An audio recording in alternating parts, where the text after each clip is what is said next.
Hey there. So, if you're like me and you love a crisp, refreshing glass of Prosecco, you are in for a treat. Today, we are popping the cork on the world's most popular sparkling wine, and we're going to reveal its secret identity. It's the story of a grape that actually had to change its name to save an entire industry. So, here's how we're going to uncork this whole thing. We'll start with a super clever name game that protected Prosecco, then we'll properly meet the star grape. After that, we'll see how it gets bubbly, learn how to decode a label like a total pro, and finally, we'll dig into why the world just fell completely in love with it. All right, first up, let's do a little bit of wine detective work. You see, for years, the wine world was kind of confused, and Italy, well, they had to make a really big move. This right here, this question is the key to the whole story. For the longest time, the name of the wine and the name of the grape were the exact same thing. And believe me, that created a massive headache for Italian winemakers. Okay, so check this out. The really brilliant move happened back in 2009. By changing the grape's name back to its old historical name, Glera, Italy could legally protect the word Prosecco as a place. This meant that nobody else, anywhere in the world, could just slap that name on their label anymore. Pretty smart, right? So the big takeaway is this. When you buy a bottle of Prosecco, you're buying a wine from a specific, protected area in northeast Italy. And the grape that gives it that amazing signature taste? That's Glera. Simple as that. Okay, so now that we've solved the mystery of the two names, it's time to meet the real star of the show, the Glera grape itself. And you know, this is not some new kid on the block. Glera is ancient. We're talking roots that stretch back over 2,000 years.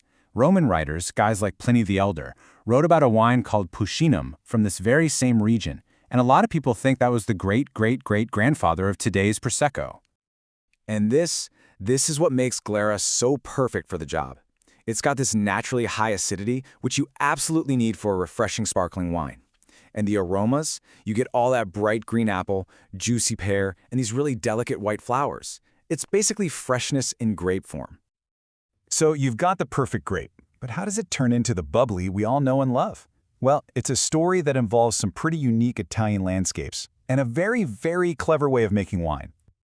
The magic really starts with the land, the terroir. Even in the top Prosecco spots, the dirt makes a huge difference. You've got the steep clay and limestone hills of Conegliano Valdobbiadene, and that gives you these elegant, complex, mineral-driven wines. Then you hop over to Oslo with its volcanic soils, and the wines are lighter, more floral. Same grape, two totally beautiful, different expressions. And here's the secret weapon, the Charmat method.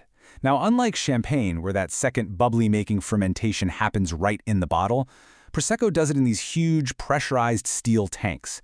Now, this isn't just faster and more efficient. It's absolutely key to keeping all of Glera's fresh, fruity, and floral notes without adding any of those yeasty, bready flavors you might find elsewhere.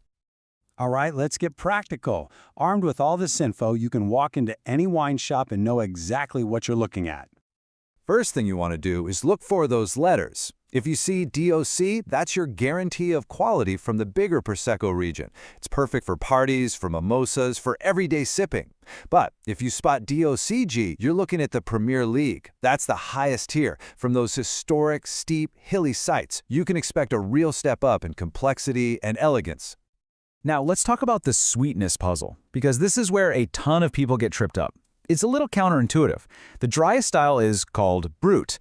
The next one up, extra dry, is actually a little bit sweeter. This is the most popular style you'll find. And then dry is the sweetest of the three. Just think of this chart as your secret weapon for getting exactly the style you want every single time. So with all of that in mind, how did Prosecco become this absolute global powerhouse? I mean, it outsells every other sparkling wine on the entire planet.